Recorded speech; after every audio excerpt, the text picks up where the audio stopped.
Lori Lee, Regional Director, Key Accounts, Manulife Bank West. As part of the National Accounts team, Lori develops and maintains relationships with wholesalers and mid to senior level executives in industry firms to maximize asset and deposit acquisition and retention across all Manulife Bank product lines. She is a President's Trip winner for 2018 and has been recognized for her excellence in specialized lending in 2018 and has been honored with the Partner Accelerator Growth Award for 2017. Welcome. Welcome. My name is Lori Lee, and I'm the Regional Director for Key Accounts with Manulife Bank. Today I'm presenting Post-Pandemic Debt. Deferral doesn't mean forgiveness. And thanks for joining me. We're going to review some relevant pandemic data, talk about Canadian banking habits, and finally I'll show you how talking to your clients about mortgage can significantly grow your business. So let's get started. Predictions. Pandemic predictions, scary stuff. You know, these are just opinions. Our global chief economist at Manulife, Frances Donald, you might have seen her. She's a little bit of everywhere right now. She mentions the economists are mostly in agreement that we're going to see about 5 years of low interest rates. There's a lot of noise to help form our opinions on our environment right now, but she also asks a great question. How do you determine a path no one has been down before? So let's have a look. Mortgage deferrals peaked at 15%, $1 billion per month. Immigration and short-term rental markets are frozen. Big six banks have set aside over $6 billion. We know in the States, JP Morgan, Citibank, and Wells Fargo have set aside $28 billion. Average home prices are going up. Lumber prices are adding to costs. CERB, rental support, business programs are ending. Unemployment remains at 10%. And 20% of workers have impaired income. And what is the expected trajectory of those that are impacted by unemployment and impaired incomes? Well, let's have a look at this graph. I've also taken this from Frances Donald's Twitter page. Businesses are shifting for COVID-19, and we're seeing some more news to help position this slide. We're flattening the pandemic curve, but this is the curve you want to pay attention to.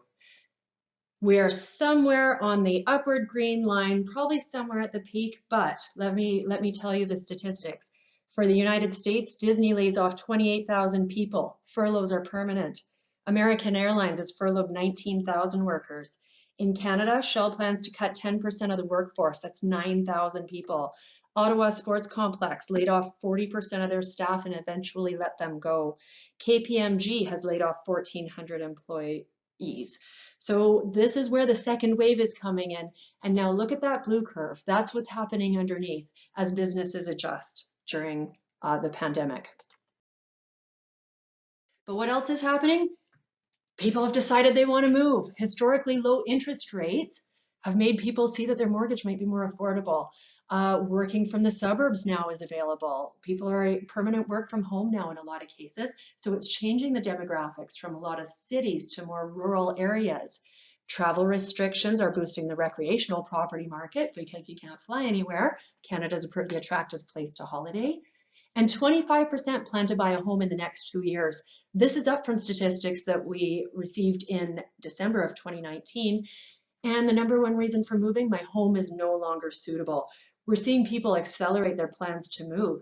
There's been record activity in the real estate market.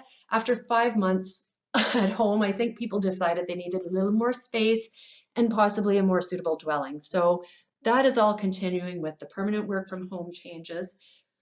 People are deciding to get into real estate a little more. But we have a bit of a problem. We've got a bit of a hangover.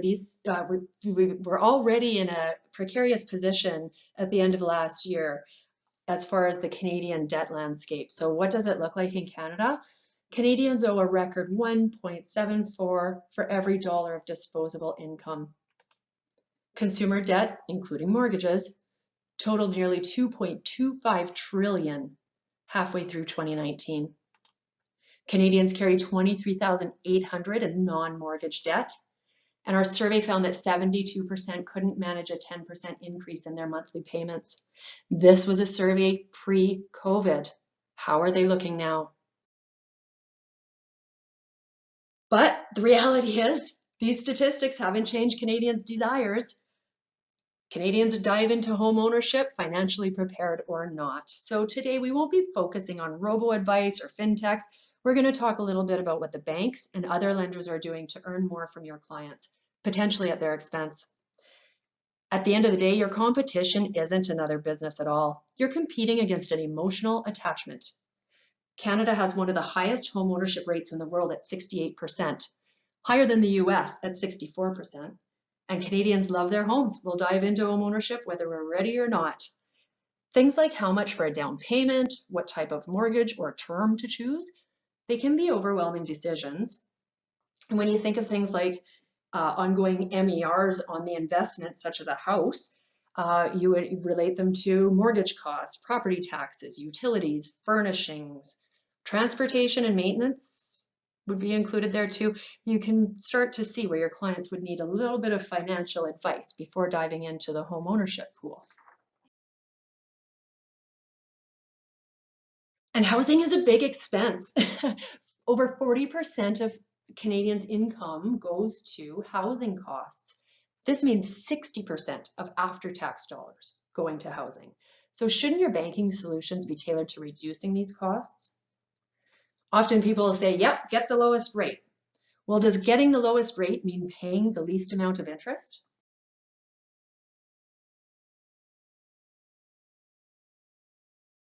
You might think reducing those costs means choosing the lowest rate, but getting the lowest rate doesn't mean mortgage freedom any sooner. There are 3 components to mortgage freedom.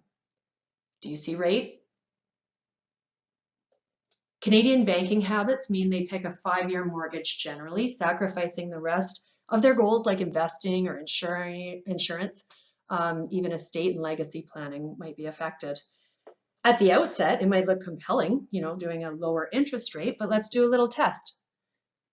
Which would you choose, 3% over 25 years or 3.25% over 20 years?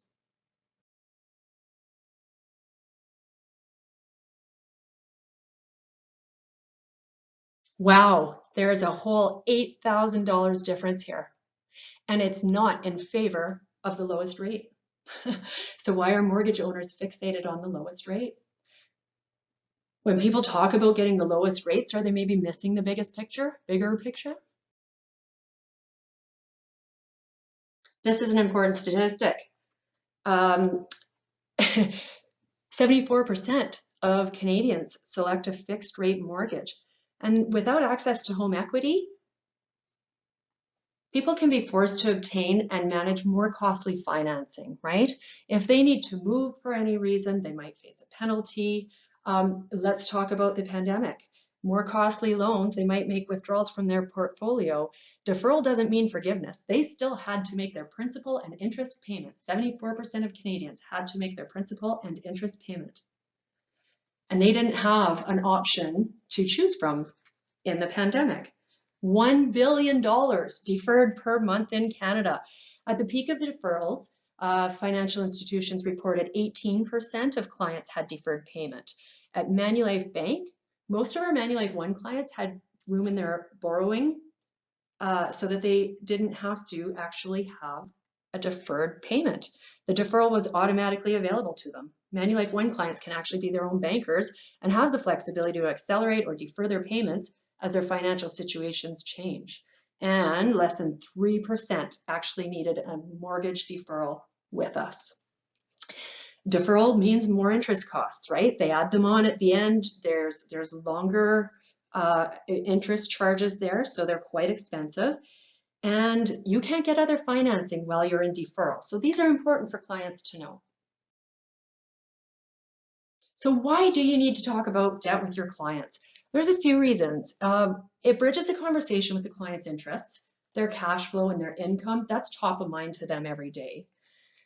It allows another way for you to show your value to your clients by introducing strategies and concepts they might not otherwise know of.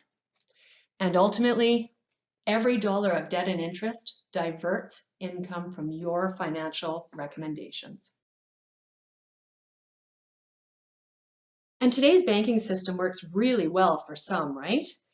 In April of 2018, you might have heard the news when the whistleblowers came forward from a few institutions saying that they had put people in products unknowingly. Clients had come forward saying they were being charged for products that they never knew or were aware that they had.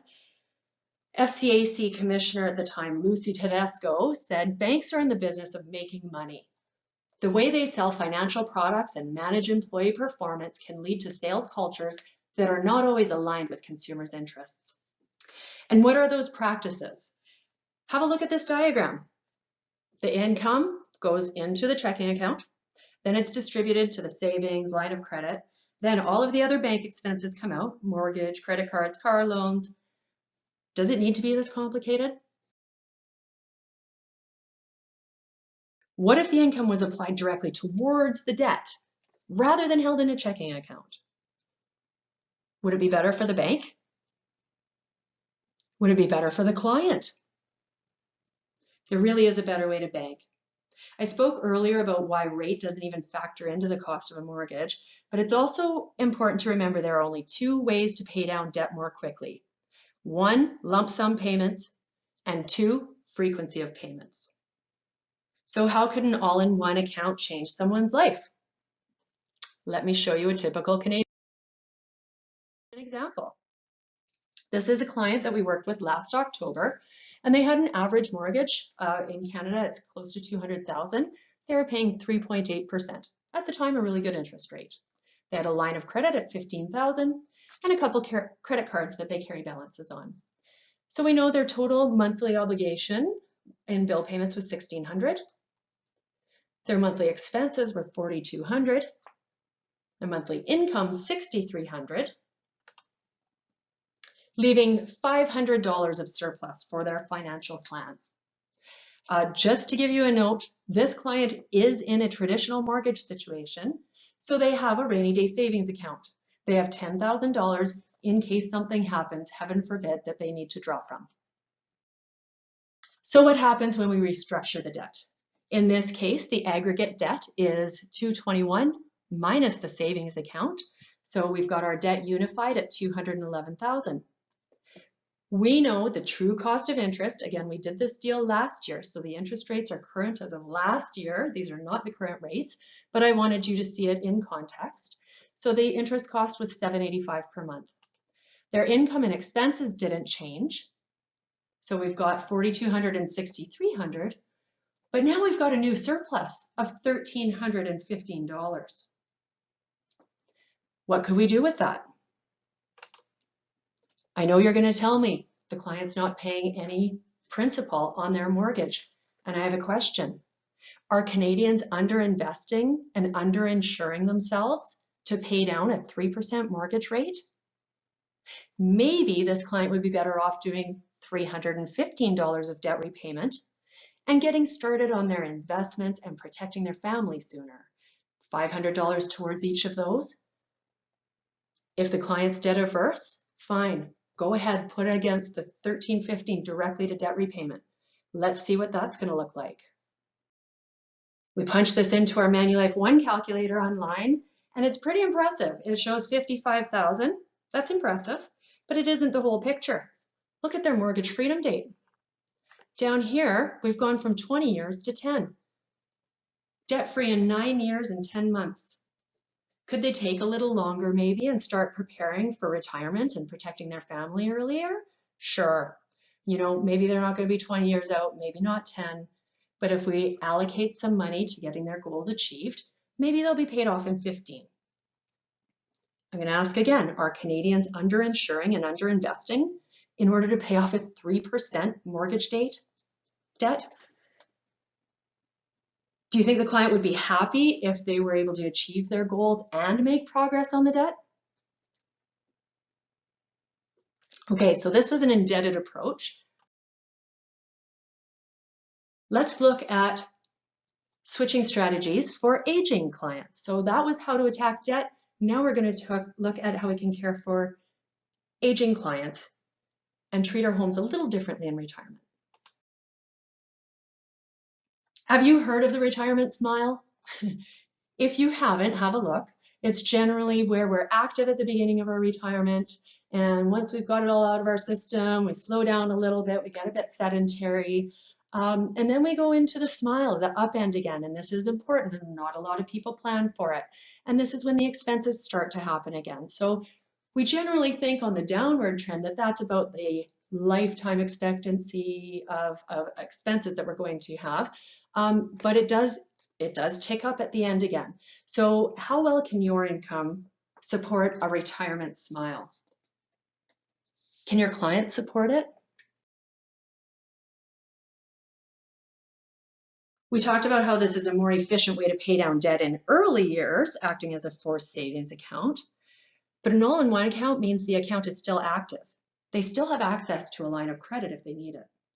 We know seniors want to stay in their family homes. They know their grocer, their dentist, their coffee shop, their community. So maybe we can give them another alternative. What if you could help them stay in their home a little longer? When there's a shortfall in retirement or the market hiccups, wouldn't it be nice to have an alternative asset for the clients to access when needed? One with no tax implications? Using income from your home in retirement can literally bridge retirement income month over month with the flexibility to draw more or less as needed, preserving the portfolio assets and offering flexibility as needed. I'd like you to think of the emergency cash that was accessed from portfolios in April. With proactive planning, the income could have actually come from the real estate account instead, temporarily, giving the markets a chance to settle in and rebound. And no one wants to be forced to make any of these decisions.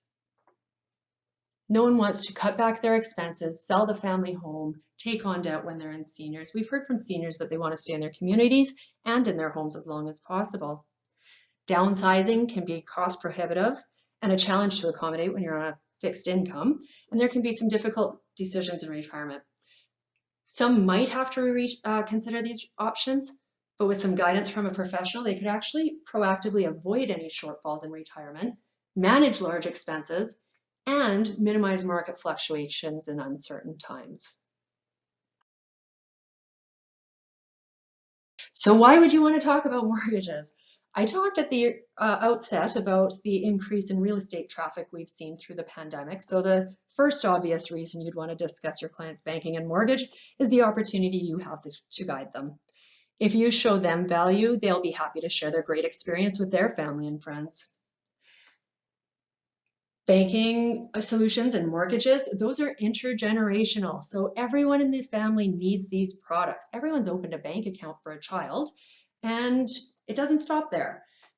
FP Canada found 35% of Canadians shouldered some of their adult children's rental costs. The survey found nearly 48% indicated they planned on helping their children buy houses once they became of age as well. So your clients are making financial decisions to protect one of their biggest assets, their children. Are you part of these discussions? Home ownership is a leveraged investment. Do you manage that investment? Lenders not only manage the investment, but they dictate how much the client can borrow and the rate of the loan and the repayment. Lenders want clients to focus on rates because it's only one of the factors in borrowing costs. And to be clear, in case I didn't say it enough, the biggest factors are time and principal. Reduce these elements of the equation faster and you reduce borrowing costs.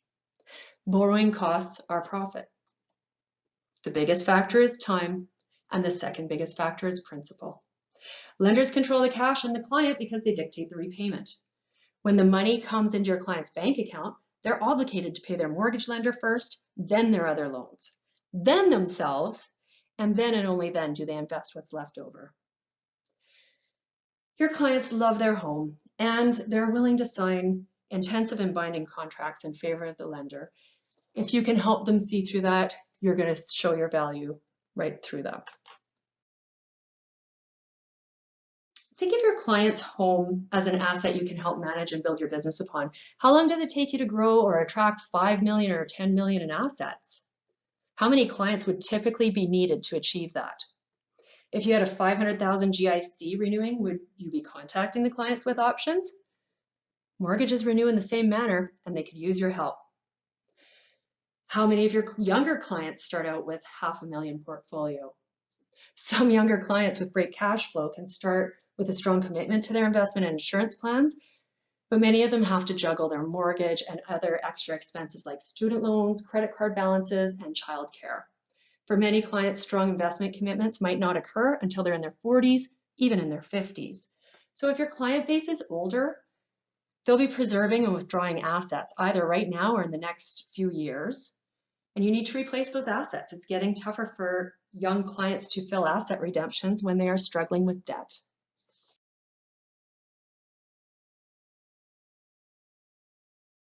And finally, near and dear to our heart, be prepared to weather market changes. You can provide independent, proactive oversight of their clients' needs. Recessions and market drops, they can have a dramatic impact on your clients, especially those close to retirement. The survey I spoke of earlier, respondents told us that if a recession occurs, 3 in 10 say they're not prepared for it, and 21% said they'd have to liquidate their investments, threatening their progress and potentially creating headwinds in the future. As professionals, you know the worst time to liquidate is during downturns. It diminishes the growth and the compound return potential when markets improve. So having banking solutions like a home equity line of credit and an all-in-one account helps to absorb volatile markets and recessions. And finally, a financial advisor once mentioned to me that his client had come to him for a withdrawal of $6,000 for a ramp into her home. So on the screen, you see the car dies. I could easily replace that with the ramp. Her MS had progressed, sadly, to the point that she could no longer confidently navigate her steps into her home. So this slide shows how the impact of that withdrawal could have been minimized. Unfortunately, the advisor spoke to me after she'd received notice that her additional income had put her above the threshold for home care, which she needed. She needed home care every 2 weeks. So now she had to pay for home care out of pocket. It was okay. We were able to get her a small line of credit to use for emergencies rather than her portfolio moving forward. So she was able to replace it when the time was right and whatnot. But it would have been better had we had the account in advance for her. So, when is a good time to get credit? When you can, not when you need it, when you can. Even the best retirement planning might not address the unexpected twists that life throws your way. Without a reliable backup plan in place, these what-ifs might become an undue source of stress. What if the market drops? What if the roof starts to leak? The car breaks down, one of us gets sick, we want to travel, our assets deplete too quickly, or what if the grandkids need money?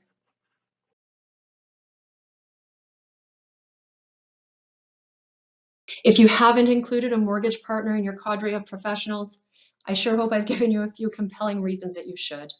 Manulife Bank partners with independent advice givers, and we are proud to provide unique solutions for Canadians to help them take control of their finances, make great decisions, live more comfortably with less time invested in banking and more time invested in things that give them energy. Thank you so much for joining me at DAC 2020.